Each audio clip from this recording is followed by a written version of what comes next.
C minus ಜೆಡ್ಸಿಯಲ್ಲಿ ಯಾವ್ದು highest ಇರುತ್ತೋ ಅದನ್ನು ತಗೊಳ್ತೀವಿ. ಇಲ್ಲಿ 50 ಇರೋದ್ರಿಂದ ಈ ಕಾಲಮನ್ನು ಸೆಲೆಕ್ಟ್ ಮಾಡ್ಕೊಂತೀವಿ.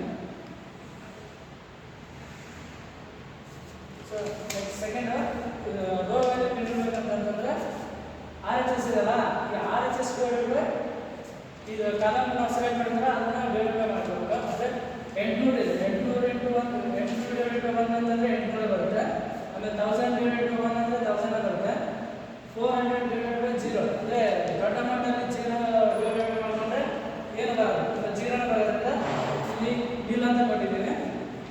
ನೆಕ್ಸ್ಟ್ 700 / 1 ಅಂತಂದ್ರೆ 700 ಬರುತ್ತೆ. ಈ ಮೂರಲ್ಲಿ ಯಾವುದು ಲೋವರ್ ಇದೆ ಅದನ್ನ ಕನ್ಸಿಡರ್ ಮಾಡಬೇಕು. ಇಲ್ಲಿ 700 ಇರೋದ್ರಿಂದ 700 ತಗೊಂಡ್ವಿ. 700 ರೋ ಆಗಿ ಸೆಲೆಕ್ಟ್ ಮಾಡ್ತಿದ್ವಿ.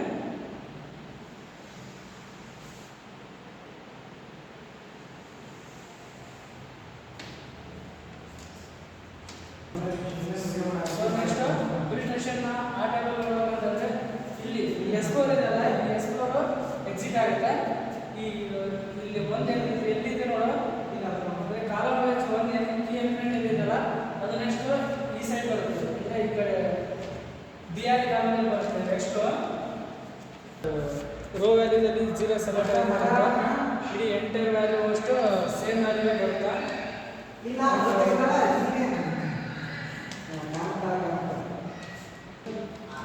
ಸೊ ಈ ಕಾಲಮ್ ನೆಕ್ಸ್ಟ್ ಹಿಂದಿನ ಟೇಬಲಲ್ಲಿ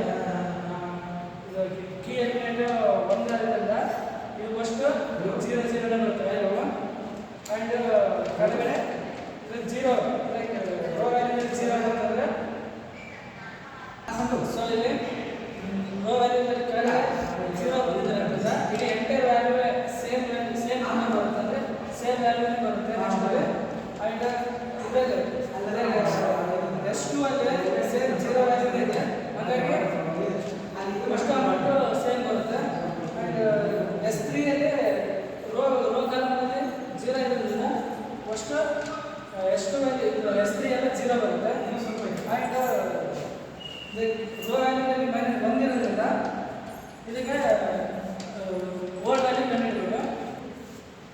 ಮಾಡ್ಬೇಕಂತಂದ್ರೆ ಅಂದರೆ ಓಲ್ಡ್ ವ್ಯಾಲ್ಯೂ 0 ಇರೋದ್ರಿಂದ 0 ಮೈನಸ್ ಅಂದರೆ ಕೀ ಎಲಿಮೆಂಟ್ 1 ಇದೆ, ಅಂದರೆ 1 ಇಂಟು ರೋ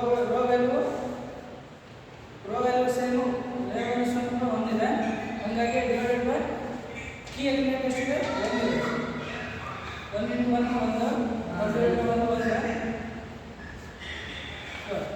ಸೊ 0 ಮೈನಸ್ 1 ಮಾಡಿದ್ರೆ -1 ಬರುತ್ತೆ, ಹಾಗಾಗಿ -1 ಇದೆ. ಸೊ ಎಲ್ಲ ವ್ಯಾಲ್ಯೂ ಕಂಡುಹಿಡಿಯಬೇಕಾದ್ರೆ ಈ ಫಾರ್ಮುಲಾ ಹಾಕೊಂಡು ಈ ವ್ಯಾಲ್ಯೂಗಳನ್ನ ಕಂಡುಹಿಡಿಯಬೇಕಾಗುತ್ತೆ. ಟೇಬಲಲ್ಲಿ ರೋ ವ್ಯಾಲ್ಯೂ ಇರುವಂಥ ಓಲ್ಡ್ ವ್ಯಾಲ್ಯೂ ಕಂಡುಹಿಡಿಯಬೇಕಂತಂದರೆ ಈ ಫಾರ್ಮುಲಾ ಹಾಕಬೇಕು, ಅಂದರೆ old value divided by key element. So ಇಲ್ಲಿ 3 ಅಮೌಂಟ್ S4ದಲ್ಲಿ 3 ಅಮೌಂಟ್ 0 ಇರೋದ್ರಿಂದ ಲಾಸ್ಟ್ ಇದು 1 ಇರೋದ್ರಿಂದ ಒಂದು ರೋ ವ್ಯಾಲ್ಯೂ ಸೆಲೆಕ್ಟ್ ಆಗಿರೋದ್ರಿಂದ ಅದು 1 ಇರೋ ಸಾಲಿಗೆ ಈ ಫಾರ್ಮುಲಾ ಇದು ಮಾಡ್ಕೋಬೇಕು. ಅಂದರೆ ಓಲ್ಡ್ ವ್ಯಾಲ್ಯೂ ಎಷ್ಟಿದೆ, ಓಲ್ಡ್ ವ್ಯಾಲ್ಯೂ 1 ಇದೆ, 1 divided by 1 by key element ಸಮೇತ 1 ಇದೆ, ಹಾಗಾಗಿ old value divided by key element ಅಂತಂದರೆ 1 × 1 × 1 ಅಂತಂದರೆ 1 ಬರುತ್ತೆ, ಹಾಗಾಗಿ 1 ಹಚ್ಚಿದೆ. ಜಡ್ಜೆ ಕಂಡುಹಿಡಿಯಬೇಕಂತಂದ್ರೆ CBI ಇಂಟು X1 ಮಾಡ್ಬೋದು, ಅಂದರೆ ರೋ ವ್ಯಾಲ್ಯೂ ಇರುತ್ತೆ ಅಂತ ಎಲ್ಲ ಮಾಡ್ಬೋದು. ಅಂದರೆ 0 × 1 ಅಂತಂದರೆ 0 ಬರುತ್ತೆ. ಆಮೇಲೆ ಇದು 0 × 2 ಅಂತಂದ್ರೆ S2 S3 ವ್ಯಾಲ್ಯೂ 0 ಇರೋದ್ರಿಂದ 0 ಇಂದ ಏನೇ ಮಲ್ಟಿಫೈ ಮಾಡಿದ್ರು 0 ಬರುತ್ತೆ. ನೆಕ್ಸ್ಟ್ ಇದು 50 × 1 50 ಇದೆ, 50 × 0 0 ಬರುತ್ತೆ, 50 × 0 0ನೇ, 50 × 0ನೇ, ಆಮೇಲೆ 50 × 1 ಅಂದರೆ 15 ಬರುತ್ತೆ. ನೆಕ್ಸ್ಟ್ CJ ಮೈನಸ್ ಜಡ್ಜೆ ಕಂಡುಹಿಡಿಯಬೇಕಂತಂದ್ರೆ ಇಲ್ಲಿ CJ ಮೈನಸ್ ಜಡ್ಜೆ ಅಂತಂದರೆ 40 ಡಿವೈಡೆಡ್ ಬೈ 0 ಅಂತಂದರೆ 40ನೇ ಬರುತ್ತೆ. 50 ಡಿವೈಡೆಡ್ ಬೈ 0 ಅಂತಂತಂದರೆ 50 ಡಿವೈಡೆಡ್ ಬೈ 50 ಅಂತಂದರೆ 0ನೇ, ಆಮೇಲೆ 0 ಇಂಟು ಅಷ್ಟು 0ನೇ ಬರುತ್ತೆ. ನೆಕ್ಸ್ಟ್ ಇಲ್ಲಿ 0 × 50 ಮಾಡಿದ್ರೆ ಅಂದರೆ 0 ಕಡಿಮೆ ಇರೋದ್ರಿಂದ -50 ಬರುತ್ತೆ. ಅಂದರೆ ಇಲ್ಲಿ ಆರ್ ಎಚ್ ಅದು ಆರ್ ಎಚ್ ಎಸ್ ಅಮೌಂಟ್ ಅಂದರೆ ಡಿವೈಡೆಡ್ ಬೈ ಇಲ್ಲಿ ಇದು ಕಾಲಮ್ ಒಂಥರ ಅಮೌಂಟ್ ಡಿವೈಡೆಡ್ ಬೈ ಮಾಡಬೇಕು 100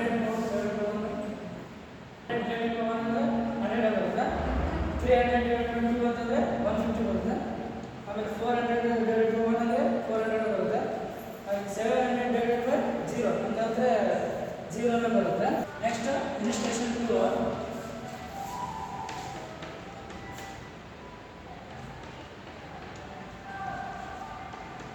ಸೊ ಈ ಟೇಬಲ್ ಹೆಂಗೆ ಮಾಡಿದ್ರು ಅದೇ ಥರ ಈ ಟೇಬಲನ್ನು ಅಪ್ಲೈ ಮಾಡಬೇಕು ಇದು ಸಿಂಪ್ಲೆಕ್ಸ್ ಒಳಗೆ ಮ್ಯಾಕ್ಸಿಮೈಸೇಷನ್ ಆಗಿರೋದ್ರಿಂದ ಅಂದರೆ ಇಲ್ಲಿ ಕೆಳಗಡೆ ಮೈನಸ್ ವ್ಯಾಲ್ಯೂ ಬರೋದಂತ ಮಾಡಬೇಕು ಅಂದರೆ ಇಲ್ಲಿ -40 -5 ಬಂದಿದೆ ಹಾಗಾಗಿ ಇಲ್ಲಿಗೆ ಸ್ಟಾಪ್ ಮಾಡಬೇಕಾಗುತ್ತೆ ಈ ಪ್ರಾಬ್ಲಮ್ ಕಂಪ್ಲೀಟ್ ಆಗುತ್ತೆ